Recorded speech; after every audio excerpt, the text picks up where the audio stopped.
And it's weird, man, because sometimes you see a trailer and it will blow you away, and sometimes you're disappointed. But I feel like this film lived up to every bit of what we got in this trailer and more. We're going to be talking about Sisu. And this film is dated for 2022, but I guess now we've got an official 2023 worldwide theatrical release.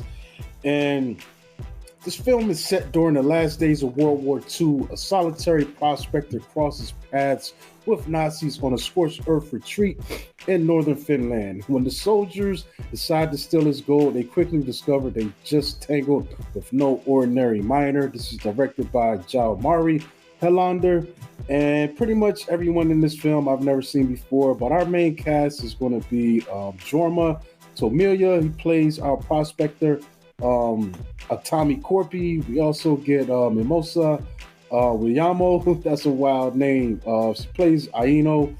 And we also got Oni Tomila and Arksel Henny. And these makes up our main characters that we see in the film. There are a bunch of other guys in here that are pretty much play the Nazis that this guy runs into. And pretty much they're just fodder for his one-man revenge path. And what'd you think about this, Cornelius? Man, oh man, I loved every moment of this film. It, in a way, it was kind of a silent film because the main character doesn't give you too much dialogue. But he encounters them. They want his goal, and he starts running and, trying to survive it. I know you saw it like a week or two before me, but whenever I got a chance to sit down and watch it, I was just mesmerized. I can't wait to see what else this director is going to do. He has two films one film in particular, I think I might have saw at one point, called Big Game with Samuel Jackson. Mm-hmm. For some reason, I've seen this film. It's from 2014. And then the other film he has is Rare Exports, which was kind of like this group that was hunting down Santa Claus, like wild Santa Clauses. People most likely seen parts of like the Rare Exports shorts, but this was actually a feature. This is like his third film, the first to really be like a big release or somewhat good-sized release. I can't really wait to see what he does next. Yeah, definitely, man. This film is really unique. I think it's pretty much essentially a bunch of soldiers. They just mess with the wrong guy, man. It's one of those films, but I think it's pretty cool too, seeing how it's set up because it says, the German soldiers are in retreat. Basically, this is right at the end of the war, and Germany has essentially lost. So you've got some soldiers that are pulling out, going back to areas where they're going to congregate in and meet their fate. And it's interesting because, this, like, even though technically the war is over, there's still wartime stuff going on. Like, if these guys run into any soldiers on the way, enemy soldiers, they're not going to surrender themselves. They're going to be dicks about it and, have an fight to the end. Yeah. Or they're also looting the land as they go along, which is why they run into this guy. But I thought it was kind of interesting that we do get a motivation from these guys because part of it is they know they're done. They said we're going to get hanged when we go back. Whatever. But then running into this guy and he has all this gold and it's like, well, shit, with this gold, we could buy our way out to any fate we want. Even though we lost, this is enough money to get the hell out of here and start over.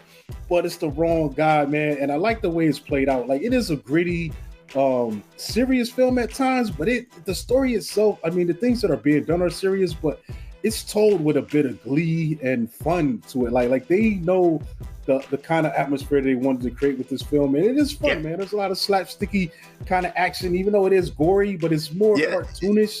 It's the closest we can get to like a Tom and Jerry or Roadrunner, Wile E. Coyote type deal, Yeah, it definitely does have that kind of energy, man. And I like the fact too, like you said, we don't know much about our main guy except the rumors that everyone's talking about it because you got this little tank squad, and along with them, they got two trucks. I think it's two trucks. One of the trucks has some prisoners of war, which are all women that they're abusing along the way. So that's kind of messed up to see that going on. And then the tide turns once they encounter this guy. So I think it's cool too to see the women, you know, get back, you know what I'm saying, in a way in this, and everyone gets involved on it. What's blowing me away really is just the action, man. Like, I really love the way they shot this. There's a nice rhythm to it. And one of the things I'll speak on that I kind of was trying to get out when we were talking about the John Wick 4 is just the beauty of going into this film, man. There's moments in this film where there's shots of the countryside or just some of the set pieces that are just gorgeous and as beautiful as anything you're going to see on film this year, man. And it's just amazing that is being done in a film that's as insanely over the top and wacky as this is, man. You know? Yeah, this is a genre I want to start calling this "Leave That Man Alone." I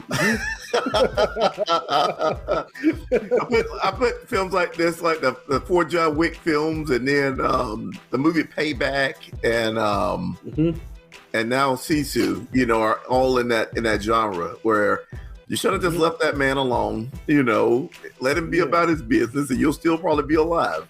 Yeah, it's just kind of like Rambo, First Blood in a way, but imagine if First Blood really leaned in on making the kills as funny as possible and crazy and over top, and just leaning into the absurdity of what's going on. The first Rambo could be a Leave That Man Alone film, you know, because all he was doing is just, you know, walking through a town, and you know, who's that?